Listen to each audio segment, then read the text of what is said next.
మరణంలోనే ఉంటాడు.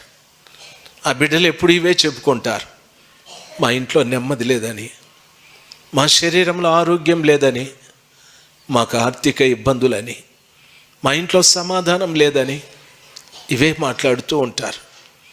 ఏండ్లు గడిచినా అవి ఆ ఇంటిని వదిలిపెట్టిపోలేదు. కారణం, ఆ ఇంట్లో వెలుగు లేదు కాబట్టి, ఆ ఇల్లంతా చీకటి ఆవరించింది కాబట్టి. వెలుగు వచ్చిన ఇంటిలో చీకటి సంబంధమైన ఈ కార్యాలు ఏవి కూడా నిలబడు, ఉండమన్నా ఉండవు.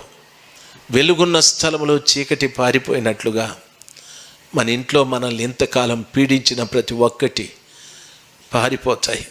ఏవి నిలవమన్నా నిలవటానికి అవకాశాలు లేవు. ఇవి నీ చేతుల్లోనే ఉన్నాయి. ఈ రోజున ప్రత్యేకంగా ఈ మాటలు వింటున్న ప్రతి బిడ్డ ఆలోచించాలి, నా ఎదుటున్న జీవం యేసు